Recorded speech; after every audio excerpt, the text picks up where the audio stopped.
السلام عليكم، مساكم بالخير جميعا. يلا حيهم. البارح سهرت على فيلم يمكن كلكم سمع عنه، اللي هو حياة الماعز. من اسمه غبي، يعني الحالة غبي الفيلم. ما عليه من هنا. القصد انه كثير من المتابعين قال يا بركان ليش ما تكلمت عن هذا الفيلم؟ طيب خلونا نوضح للي مو بفاهم او اللي ما يعرف الماضي. قصة الفيلم انا قلتها من زمان ومسجلة في قناة المجد وعليها ما ادري كم مشاهد، ملايين يعني. القصة جميلة جدا، جميلة جميلة جدا. انا ورا ما اقولها الحين واريحكم والله. طيب خلوها في السناب الجاي عشان تفهمون وش السالفة. ما يخالف، ابشروا. بس عشان توضح الصورة، معلش ترى التركيز ضعيف شوي لاني تعبان سهران وما نمت وكذا. انا قلت القصة جميلة. الفيلم حرفوها، يعني بدأوا معك في نفس المسار، نفس اللي انا قلته خطوة بخطوة. صحيح الكلام كويس لحد 30% من الفيلم هم بدأ يفرق. ايش؟ صارت إساءة للرجل السعودي وحطونا شياطين بلقرون، بس حطوا السعودي كأنه الشيطان. أنا ما أدري وراه من حن طاقين حنا. والله ما أجاويد، والله لا نطق أحد ولا ونسامح ونمشي ونساعد. أخي دولتنا دولة عظيمة، ولاة أمرنا أجاويد وطيبين ويسمحون. بس ما أدري ليش هذا. هو صحيح أنه لا يرمى إلا الشجر المثمر. لو أنك خايب وأردى خلق الله ما حد حاربك، لكن عشانك ناجح تحارب. هذا قاعدة عامة. طيب خلوني أقول لكم القصة عشان اللي ما فهم يسمع القصة ويروح يشوف الفيلم يعرف شو أنا أقول. خلوكم معي. ذكر الله لا إله إلا الله وصلى على النبي، اللهم صل وسلم على رسول الله. القصة طول أعماركم في حدود 30 سنة مضت، قبل 30 سنة أو في حدودها، تقريبا عام 91 ميلادي. وافد هندي جاء لأول مرة يجي للسعودية، ما يتكلم عربي، جاي بيشتغل شغلة زي ما تقول خياط، ما أدري نجار، ما أدري زي كذا يعني، شغلة هو جايين علشانه يعرف لها. جاه إنسان جاهل فيه نزعة إجرامية، ما أقدر أقول غير كذا، أنا أقول الحق لو على نفسي. ذيك الأيام ما كانت العملية منظمة تماما في استلام الوافد. الآن ما يطلع المكفول إلا في يد كفيله، لكن ذيك الأيام أبد واعده وشفت صورته، ها أنت فلان ورني جوازك. إيه لا وش اسم اللي تبعك أنت؟ هنديك وش اسمه؟ فلان. خذ زي كذا يعني، فيها شوية يعني عدم تنظيم خلينا نسميه. فهذا هندي ما أدري وش السالفة، نزل المطار. هذا زي ما أقول لكم عنده نزعة إجرامية. قال له تعال أنت هندي؟ أكيد أنت جاي من طيارة هندية، وش يعني سوداني جاي من الهند؟ قال ما يدري وش السالفة. قال وش اسمك أنت؟ ما يدري وش السالفة. قال هات باسبورت جواز. عطاه جواز، طلع جواز وعطاه إياه افتحه. قال خلاص، حطه في جيبه ومشى. الهندي يا ضعيف الله الحقه، وش يقول؟ ما يدري وش، حسب ان هذا كفيل. ركب السيارة، ركب معه، سافر به. وين؟ حفر الباطن. وصل حفر الباطن 5 ساعات بالسيارة. الرجال جاي من طيارة من الهند، يعني تعبان، نام في السيارة. فرق بالصحراء، ما دخل به الحفر، برا الحفر دخل به حوالي 40 كيلو في البر. الهندي من قرقعة السيارة وهو توه قايم، فتح ولا النور قد شق ولا يناظر، لا والله ان الشهاب مع كل جهة ارتاع. امس انا في الهند خضار وانهار، وإحنا الحين وش ذا الشهاب كله. بس المهم انه لا يعرف يتكلم. بابا قل ما يدري، ما أعرف، يقول بكلمة هل ببشرهم إني وصلت. طنش هالحبيب بالتلبة. وصلوا، نزل، لا والله ما غير خيمة وواية ماء وفرز غنم وغيره ما ناش. جاب له كيسة تمر وجاب له خيشة طحين وقال تعال شوف هذا أكل وهذا واية الماء تشرب منه، والغنم هذه علمه تحلب كذا وهذا تسوي كذا، وهو ذا يمشي وراه ما يدري وش السالفة. طبعا ما أزين الشين، لازم ان تعامله معه كان فظا غليظ القلب يعني. وشخص بياخذ شخص من المطار ما يعرفه ولا هو بكفيله، طبيعي انه مثلا بيضربه، طبيعي انه بيهاوشه، طبيعي خصوصا انه ما يفهم بعضهم على بعض. فالمسكين الى الان مو مستوعب الفكره، على باله ان اللي حصل هذا انه مؤقت وبكره هو بيروح الكفيله. يحاول يفهمهم انه انا يا ناس ما اعرف الغنم، انا ابغى اشتغل في مكان. يتكلم هندي ما يدري، اسكت ولا كلمه، بس يلا انقل رشف الغنم، احلب صبحه، احلب الصبحه. انا لا وانا صح وش عرفني بصبحه انا المهم قزرها، قال لا ان شاء الله ازمه وتعدي، اكيد ان كفيلي صديق له وبيجي ياخذني. ما جحد. مع الوقت صار يسرح بالغنم، لقى رعيان ثانيين هنود. قال لهم يا جماعة الخير الوضع كيت وش السالفة؟ يعرفون البعض على الهنود كلهم. قالوا أنت اللي يبدو لنا أنك مخطوف، وأنه أنت ما تشتغل عند كفيلك، هذا خطفك خطف من المطار، وأنت على أساس جاي معه دربي راسك على أساس أنه كفيلك. قال أنا ما أدري. قال هذا جوازك وعطيت، هذا اللي عرفه. قال لا بالله مو بكفيلك. طيب والحل؟ قال الحل الظاهر أنك بتطول، ما أنت بطالع من هالمأزق أبدا. لا ما يصير، أنا وراي أهل، وراي زوجة، وراي أم، وأنا ببني بيت، يعني بيعطيني رواتبي بعدين. قال يا رجال أحمد الله على العافية، بس ما قال أنا حصل لك لا راتب ولا رجعة للهند. أنهبل لكن ما يعرف ينطق. مع الوقت علموه اللغة العربية، يعني صار يعرف يقول بابا ماما فلوس راتب. بس المسكين صار يجي الكفيلة راتب، راح شهر شهرين ثلاثة يقول له راتب، يقول ما في راتب، بعدين أعطيك راتبك بعدين. يسكت مسكين، وإيش أسوي وين أروح؟ ويتعامل معه بفظاظة، ويمكن يطقه زي ما قلنا مرة ثانية عشان الواحد يكون منصف يعني. فيعني يقولون كل غريب قوم ناقص مسكين، وهو إن شاء الله ما ناقص أحد، لكن هذا المثل. المهم فخلص عنده 5 سنين وهو ما شاف الزفلت، يعني يحتاج مستشفى ما يوديه، يحتاج مثلا يكلمها له انس، يحتاج فلوس يبي يرسل لها. مل الرجال وطقت سبده. يوم جاء ذاك اليوم له مستوي عقب 5 سنوات ما استوي، خلاص ما عاد يقدر يتحمل اكثر. وفك العربي الحين، فهم من كفيله ومن العمال، عرف يتكلم يعني. فقال بابا أنا أبغى راتب. قال ما في راتب. بعدين قال بعدين متى؟ 5 سنين أنا عندك، خلاص أبى أروح للهند، عطني رواتبي بروح للهند. قال أقول ما أنت برايح تجلس؟ قال لا ماني بجالس، عطني رواتبي بس وشكرا. قال ما في رواتب. قال ما أنت معطيني شيء؟ قال لا. قال طيب تدري يخلف الله 5 سنين وعذابها، ودني للهند. قال ولا وديك الهند، حول ولا قوة إلا بالله. قال طيب يا أخي طلعني على الزبلت، أنا ما أقدر أمشي 40 كيلو في هالصحراء هذه. قال ولا أني موديك، تقعد وأنت حمار تشتغل عند الغنم. ألين متى؟ قال لين ألقى واحد بدالك، عبد بقوته رخيص.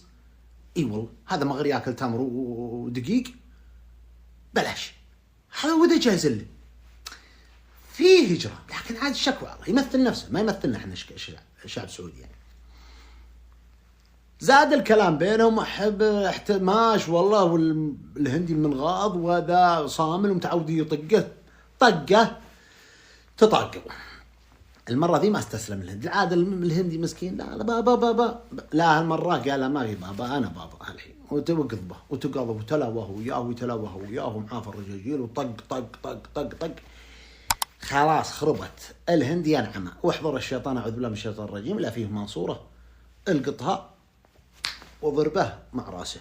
الضربة الأولى الثانية الثالثة لا والله أنه كاسر راسه وذبحه. يوم ذبحه راحت السكرة وجت الفكرة بالنسبة للهندي. نعم مظلوم، نعم مغبون وقهر، لكني أقتل؟ لا أنا ماني بقاتل، ولا جيت من الهند عشان أنقتل وعشان أنسجن، والله أعلم وش ورا السجن. لا، جاه خرشة روعة، قم وهج وانطلق يركض ولا له عن خيمة خويه. دخل عند خويه، طاح على خويه الهندي، قال أنا ذبحت كفيلي. لا قل غيره، قال أقول ذبحته قضينا. وشلون؟ قال تهاوشنا وضربني وضربته وأخذت ماسورة وشلخت راسه وقضينا. اي عيالك يا سعودي رعي الغنم ما جاهم ابوهم في الليل، وذيك الايام ما في جوالات، اصبح الصبح ما جاهم، العاده يجي، هم عرفوا انه يجيب الحليب ويعود البيت، ما جاء. قالوا دوروا ابوكم يا عيال ترى ابوكم هو طيب. دوروه قالوا الغنم. يوم جو الغنم ولا موت، لقوا السياره واقفه والرجال يابس ودمه يابس وذبان تدور عليه، والغنم تثاغى في الشبك، لا طعمت ولا سرحت ولا عندها الا الله سبحانه. معناها الهندي سواها. اركض واحد منهم وعود الديره، قالت لقينا ابونا مذبوح عند حلاله. جت الحكومه الله يعزها وطوقوا المكان وسووا الاجراءات اللازمه، واضح انها قتل يعني.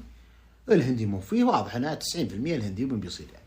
الحقوه على ثرى، لقوه عند هندي ثاني راعي غنم، على بعد تقريبا كيلوين 3. طوقوا ومسكوه كلبشوا حققوا معه. وش سويت؟ قال والله قهرني، لا أعطاني رواتب ولا وداني للهند ولا طلبته حتى يوديني للديره حي يوديني. ما تهاوشت انا وياه وتضاربنا وغلبني وغلبته ولقيت حديده وما وعيت الا وانا قد خلصت منه. قالوا ادخلوا السجن. تعالوا يا عياله تنازلون؟ قالوا لا. قال اجل تحال المحكمه، وحيلت المحكمه قضيه. طبعا خلال وقت خذ في السجن يعني سنوات، 5 سنوات تقريبا، لان قتل بهم سوى ما تنتهي في يوم وليله. حكم عليه بالقصاص. اي طبعا هو يوم دخل السجن يسأل المساجين اللي معه وش قضية كانت وانت وش قضيتكم؟ فيهم عرب وفيهم سعوديين وفيهم هنود وفيهم. قال والله انا قاتل. قاتل؟ قال لي يعني انت بتموت؟ قال والله انا يعني انا مقهور فقتلت. قال لي بالمهم نبي والله راسك اني تدربت نكوره ما عاد نام. هنا 5 سنين في البر، وهالحين لي كم من سنة، واخر شيء يقول لي بيقتلونك. وش ذنبي انا جاي بشتغل، ما جيت بقتل، هو اللي حد اني اذبح. قالوا عاد هذا موضوع ما لنا علاقة. هما من اول الكلام ذا من يجي 30 سنة ما فيه السوشيال ميديا ولا فيه جوالات ولا الناس مجالس زينة والرجاجيل وسالفة وعلم وطرات شيء وسع الصدر كذا، مو بتقعد بمجلس كل يقرأ. هنا علم وخبر وقصيد وسوالف وعلوم قروم ما هبه. فمن عرض السوالف الإدارة بحكم أن يعني القضية قتل، فصار لها دوي شوي يعني. اللهم لك الحمد ما عندنا قتل واجد يعني، قتل واحد يقول لا السعودي الغلط فلان اللي غلطان الله يرحمه يبيح منهم، والواحد يقول لا الهندي الماخذ هو اللي ولا يذبحه، صار راح يشتكي. كثر الكلام وصار مثل ما تقولون ترند. هي سالفة المجالس الأولى وصلت إلى محافظة الحفر. كان محافظة هذيك الأيام حمد الجبرين الله يرحمه، حي ميت والله طول الله عمركم. حمد الجبرين رجال خير عما عده والله اني ودني مشاهده وشايفه، لكن يذكرونه بالخير، ورجل إداري ورجل قيادي ورجل يعني له باع في الإدارة وفي الأمور هذه. وهذه إحدى حسناته يعني. قال يا جماعة الخير هذا ضعيف مسكين هندي ما له إلا الله سبحانه وتعالى، ورجالكم هذا اللي تذكرونه والله ما أعرفه لكنه أخطأ، أستعبده ولا يجوز استعباد الحر. هذا جاي بيشتغل وجابه عند غنم وذبه في صحراء، فاهم هم السالفة مثل ما قال، لكن تدرون أبرك منها والله فزعة لهالمسكين لوجه الله تعالى. قال والله يجزاك خير. قاموا وعمموا على رجال الأعمال وعلى الوجهاء وعلى الناس اللي مثلكم وشرواكم فيهم خير وعلى خطب المساجد. منول الموضوع طبيعي عادي منول. الآن لا، الآن ما في تبرع إلا عن طريق الجهات الرسمية المصرح لها من قبل الدولة عشان ما يحصل فيها خرابيط. لكن من أول سهلت. فقاموا وجمعوا أهل الخير الهم كل اللي من ريال لين 10,000 كل يدفع على ما قال البلاء عن نفسه. وصدقت لوجه الله. طبعا ترى الهندي هذا كان هندوسي، كما سمعت انه كان هندوسي ما كان مسلم. فاجمعوا مبلغ 170,000. الدية كانت 120. قالوا هالحين نعرف نتكلم، خذوا الدراهم وروحوا وارسلوا مندوب العيال الميت. قالوا ترى المحافظ حمد الجبرين وترى وجهاء الحفر كلهم وترى مشايخة الحفر كلهم بيجونكم بيسلمون عليكم. قالوا والله مرحبا ومسهلا. استعدوا الرجال بالقهاوي والعود الأزرق ووقفوا في الشارع يهلوا ويرحبون. مطالق كفو، شهد بالله انهم كفو رجال، والله ما اعرفهم لكن فعلهم طيب. قلطوا الرجاجيل ويا هلا ويا مرحبا الله يحييهم الساعة المباركة. قالوا يا عيال حنا جايين أول له نعزيكم في أبوكم، الله يغفر له ويرحمه ويعفو عنا وعنه وعن كل مسلم. الثانية بجاه الله سبحانه وتعالى ثم جاه هالرجاجيل وهالحوات الغانمة حنا طالبينكم. هذا ضعيف مسكين وهندي، وش بتستفيدون؟ لا طقوا راسه ومسكين ودنت دمه وش تستفيدون؟ هو بيعوضكم عن أبوكم. أيضا هذا وراه زوجه وراه عيال وراه أم وراه ناس يحتلونه وغريب. واللي قبل هذا كله ترى أبوكم مخطئ عليه خطأ مبين. استعبده وقهره وغبنه ولا أعطاه رواتب وعذبه في هالبر، هو ما جاي ولا هو على كفالته. فالآن أبوكم بيحاسب عن الهندي والهندي بيحاسب عن فعلته بأبوكم عند الله. لكن ذمة أبوكم ما تخلى، لا تظنون أنه إذا قتل خلاص. قالوا وش تقولوا يا مشايخ؟ قالوا سيف الله لا بيحاسب عن فعله بالهندي. قالوا أعوذ بالله من الشيطان الرجيم، وأنتم مش تامرون طال أعماركم، جيتكم الحسنة. قالوا نبيكم تعفون عنه وتقبلون بديه. قالوا ألا على كلامكم لا صار أبونا مخطي الله يحله ويبيحه ويغفر لنا وله، حنا بنتنازل لوجه الله ما نبي ديه، لعله إن شاء الله يكفر عن أبوي خطايا وإكراما لها لجيتكم ودخولكم محل. بيض الله وجيهكم يستاهلوا البيضة والله. اجمعوا الدراهم جمعت ومن مساجد ومن مصلين، ما عاد وش ترجعها على ريال وعلى 10 وعلى 5 ما عاد ترجع. قال قائل منهم يا الربع ما دام المبلغ اجتمع فهالمسكين هالحين له 5 سنين في البر و5 سنين في السجن، هذه 10 سنين راحت من عمره عذاب. خلونا نروح ونبشره انهم تنازلوا لوجه الله تعالى ونعطيه هالمبلغ تعويضا عن السنين اللي راحت وعن هالروعات وهالكسافة وهالغثى اللي جاء. قالوا والله أبرك ما قلت جزاك الله خير إلا والله رأي مبارك. خذوا مترجم وراحوا وطلبوا مقابلة مع إدارة السجن. جابوا الهندي، هو يحسب انه جايبينه بيقصونه، يعني ناشف دمه، ما زار أحد من دخل السجن، ما علم غريب. يوم نادوه يجي شاقص كلب شاته وينتفض لا يجلس سنونه وجاحظ عيوني يحسب انه بيقصونه. يوم ناظر والله حوات غال من رجاجيل كفو ولا معهم مترجم. على طول المترجم بادره قال له لا تخاف ترى ما انت بميت. هدى شوي قال شلون ماني ميت؟ انا كل اللي السجن يقول انت بيقتلونك، انا حسب بيقصوني الان.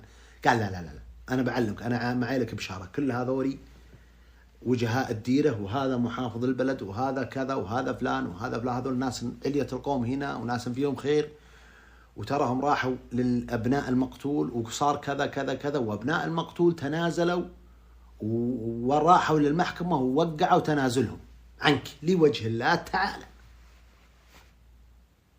ما هم مستوعبوا. فكر ناظر، لأنه ترى لا تلومونه، يعني صار في حالة نفسية من عقب البر وعذابه، بالنسبة له عذاب مو كشته.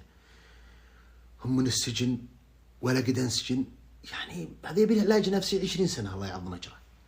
والحين تيجي تصدم من موقف زي كذا ما يستوعبها عقله شوي، يعني يبغى له. قال طيب وبعدين؟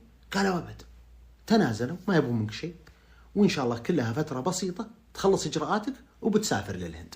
لا ونزلك من الشعر بيت. قال هذه 170,000 ريال سعودي، جمعوها لك هالأجاويد وناس غيرهم بعد جمعوا، كل جمع، وهالحين اجتمع لك مبلغ 170,000، بما أن عيال فهموه أن الدية تنازلوا عنها فخذها أنت.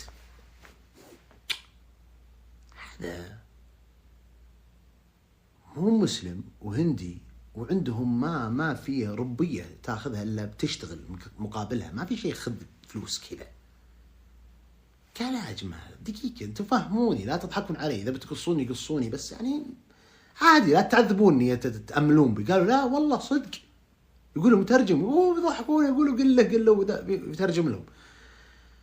والله صدق أنت ما أنت ميت، أنت بتروح للهند والفلوس لك. قال طيب ليه؟ قالوا ليه؟ يا أخي حنا مسلمين وحنا يعني عرب وحنا سعوديين وعندنا شيم وقيم وعندنا تعاليم إسلامية نمشي عليها، ما هي بالدعوة فوضى. حنا هذا تربية ديننا والله الحمد. احنا نقف مع المسكين ومع المظلوم ومع الملهوف ونغيث ونفزع حتى لو بفلوسنا. فهمه المترجم. قال أنتم مسلمين. قالوا قال جذاك وشو اللي أنا ذبحت مو منكم، يعني مو سيم مو بزيكم دين الثاني. قال له لا هو مسلم بس إنه مسكين الله يرحمه كان جاهل في أمور الدين، يجهل إن هذا حرام وهذا حلال وفيه إجرام، فالله يعفو عنه وعنه، راح خلاص. قال يعني هو كان يعني مسلم بس إنه يعني قالوا كان مسلم لكن ما مشى على تعليم الدين الإسلامي الصحيح بس، ولا ما يجوز إنه ياخذ حقك. حنا نعرف الدين صحيح، هذا أنا فزعنا لك. قال طيب جابوه بصم، هو بين مصدق ومتصدق، بصم مبروك تنازل وما ادري وشو، ترجعوا وتنازل، ودوه للمحكمة. إلى الآن شاك. راح المحكمة تنازلوا عنه، قالوا خلاص سم هذه 170,000 وتوكل على الله، تعال تذكره والمطار. تبي تجلس ولا تبي تروح؟ قال لا بروح. قال المطار. قال دقيقة أنا ما صح كلامك الآن، أنا صدقت، بس أنا قبل أسافر أبي أسلم، أبي أصير زيكم مسلم. فأعلن إسلامه ونطق الشهادتين وفرحوا بإسلامه الجماعة. هذا كما أنا سمعت يا جماعة الخير، كما سمعتها مثلكم، كثير منكم سمع القصة دي، سمعناها بالطريقة هذه. فأعلن إسلامه وخذ الفلوس وسافر للهند. انتهت القصة. سلامتكم. هذه القصة كاملة صحيحة كما سمعناها وترددت في المجالس ذيك الأيام. الآن مع الفيلم اللي نزل الآن، الفيلم غير حقائق كثيرة. الفيلم ما أحسن، يعني قال إنه فعلا خذه من المطار وتعامل معه بغض، واشتغل عنده السنوات نعم، وبعد السنوات أنحاش، هرب هو وشخص أفريقي وشخص ثالث هندي كان جاي معه في المطار الله أعلم. يوم يجون وحصل عليه نفس ما حصل على صاحبنا في القصة هذه، فأنحاشوا في البر في غيبة من معازيبهم أهل الحلال، وراحوا يمشون وخذوا أيام وليالي وهم على الوجه يبون الطريق، ولكنهم صار في عواصف رملية وكذا، ومات واحد والثاني والله مدري فقد أو مدري مات سوداني. المهم أنه سلم صاحبنا في القصة هذه ودخل ووصل الشارع. تخيل يعني واحد بيموت هالكان في السعودية ويمر السيارة سيارتين ثلاث ما يقول دود ولا يوقفون عنده. يا أخي ترى حنا رحومين وفينا خير، ما حنا بوحوش كما صورنا الفيلم. حرام الظلم هذا. غبني والله البارح سهرت عليه أقسم بالله إني غبنت أنا. زودنا عنهم ماخذين القصة ولا لا، وكاتبين هذا الفيلم من قصة حقيقية. خزاكم الله. لا بالله مي بقصة حقيقية، قصة مكذوبة. صح إني أنا اللي قلت أولها وإنهم توافقوا معي في بداية القصة، لكنه خلوه ينحاش ويموتون ذولا في الصحراء، هم يقف على الشارع وما حد يقف له، ويا الله وقف له واحد. شوفوا الشخص الوحيد في الفيلم السعودي اللي فيه إنسانية شاله وعطاه ماء ووصل به الديره ونزله حتى ما وداه مستشفى ولا عطاه فلوس. والله لو ما معي الا 100 ريال اعطيه اياه كلها على هالحاله. بتشوفون الفيلم انتم. فلا وشوفوا لاحظوا يوم شالوه خذوه الهنود ونظفوه وغسلوه وحلقوه ودوه للجوازات او اللي منتهي كفالتهم ما ادري ايش يسمونه مخالفين الانظمه.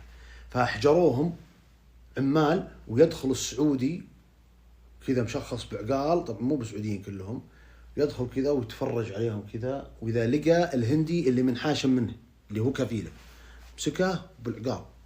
العقال نزل في الفيلم يمكن 70 مرة. طا طا طا طا وراه يا اخوي. هذه الشوارع مليانة هنود، ما قد شفنا كفيل يطق واحد. صح انه قد يحصل الشيء هذا، ما أبرئ نفسي، الناس لا أمارة بالسوء، لكن مو بالوحشية ذي. بعد فيه هنود مجرمين وقتلوا في السعودية، صح ولا لا؟ فيه ناس صاروا مصانع خمور. أنا مي بحرب بينه وبين الهنود، احنا نقول إن البشر أينما وجد البشر وجدت الجريمة. لا من سعودي ولا من أمريكي ولا ياباني ولا هندي، كله واحد بشر في جريمة، لكن ما الجريمة هذه تعني صاحبها، ما تعني الشعب. تمثل الشعب كله، لأنه قصة إن الخير يخص والشر يعم، لا الغلط، هذه أكبر خطأ في الأمثال. الصحيح إن الخير إن شاء الله يعم والشر يخص، هذا الصحيح. الحاصل أنه تواصل معي الإعلامي الكويتي الله يمسيه بالخير محمد الملا، وقبل شوي كنت في لقاء معه في برنامج له اسمه ديوانية الملا، زي البودكاست كذا، وبينشره إن شاء الله في وسائل التواصل الاجتماعي. بكرة إن شاء الله بنزل لكم الرابط اللقاء كامل. هو قال بحكم أنك أنت قلت القصة هذه من سنوات، نبغى نسمع منك وش اللي حاصل وليش الهجوم هذا على السعودية. قلت والله الهجوم وأنا صادق، والله ما ودي أحرق اللقاء عليكم، لكن فعلا دائما أنا ما عمري شفت فاشل ويحاربونه الناس أعداء النجاح. وش هم اسمهم أعداء النجاح مو بأعداء الفشل. فالفاشل فاشل ما حد يحاربه، لكن دائما الناجح هو اللي يظهر له أعداء نجاح ويحاربونه. لذلك لا يرمى إلا الشجر المثمر. حبيت أجيب القصة علشان تعرفون. طبعا القصة هذه أنا وردتها في قناة المجد قبل حوالي أكثر من 3 سنوات وموجودة في اليوتيوب، ولكن ما يمنع نذكر فيها الآن لأنها ما أعتقد أنها موجودة في قناتي في اليوتيوب، وبنزلها إن شاء الله. ولكم أن ترجعون للفيلم وتسمعوا القصة مني وتشوفون الكذب كيف كان في الفيلم. للأسف الشديد كيف أظهروا شخصية الرجل السعودي، حتى شرب الحليب البدوي السعودي. أبو جهل، حتى أبو جهل ما يشرب سدن. أبو جهل رجال يشرب زي الناس، مع قدح من الخمر ويشرب يحتسي، صح، بس مو بالحيوانية هذه يا أخوان. ترى فيه ثقافة، فيه يا أخي اللي يطلعونك قذر. ما أدري إيش احنا مسوين بهالعالم هذه. الله يهدي ضال المسلمين. في أمان الله.